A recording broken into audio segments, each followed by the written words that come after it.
بسم اللہ الرحمن الرحیم۔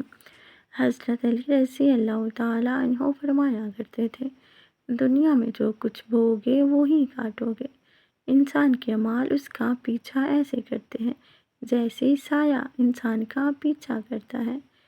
اس قول کا مطلب یہ ہے، ہر عمل کی ایک واپسی ہوتی ہے۔ انسان چاہے اچھا کرے یا برا، اس کے کیے ہوئے کا نتیجہ ضرور اس کے سامنے آتا ہے۔ اچھا کرے گا تو اچھا ملے گا، برا کرے گا تو برا ملے گا۔ اللہ عدل کرتا ہے، اللہ کسی کے ساتھ نا انصافی نہیں کرتا۔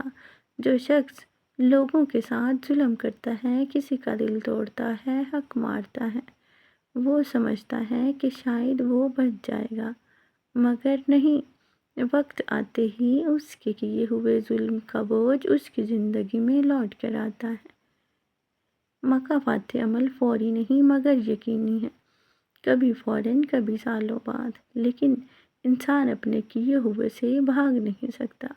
حضرت علی رضی اللہ تعالیٰ عنہ فرمایا کرتے تھے کہ انسان اپنے عمل سے اسی طرح گھیر لیا جاتا ہے جیسے شکار کو جال سے گھیر لیا جاتا ہے۔ نیتیں بھی واپس لوٹتی ہیں۔ اگر دل صاف رکھو گے، نیتیں اچھی رکھو گے تو اللہ راستے ایسے ہی کھولتا ہے جن کا انسان نے کبھی سوچا بھی نہیں ہوتا، اور اگر نیت خراب ہو تو انسان کے سامنے کامیابی کے دروازے بند ہو جاتے ہیں۔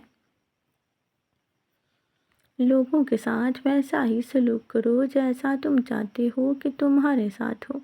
حضرت علی رضی اللہ تعالیٰ عنہ کا فرمان ہے، انسانوں کے دل کھیت ہے، جو بیج ڈالو گے وہی فصل تمہیں واپس ملے گی۔ اگر دلوں میں محبت، خیر خواہی، عزت کے بیج بو گے تو زندگی میں محبت اور عزت لوٹ کر آئے گی۔ اگر نفرت، حسد، بغض اور دھوکے کے بیج بو گے تو زندگی میں یہی چیزیں بڑھ کر سامنے آتی ہیں۔ مکافات عمل کی خوبصورت مثال، جیسے تم کسی کے لیے آسانی پیدا کرو گے، ایک دن کسی اور کے ہاتھ تمہارے لیے آسانی پیدا کر دی جائے گی۔ اگر تم کسی کا دل دکھاؤ گے، کسی کا حق مارو گے، تو ایک دن وہی درد کسی اور شکل میں تمہیں واپس ملے گا۔ حضرت علی رضی اللہ تعالیٰ عنہ کا پیغام سادہ سا ہے، دنیا گول ہے، جو کرو گے وہی لوٹے گا، اور مکافات عمل سے کوئی نہیں بچ سکتا۔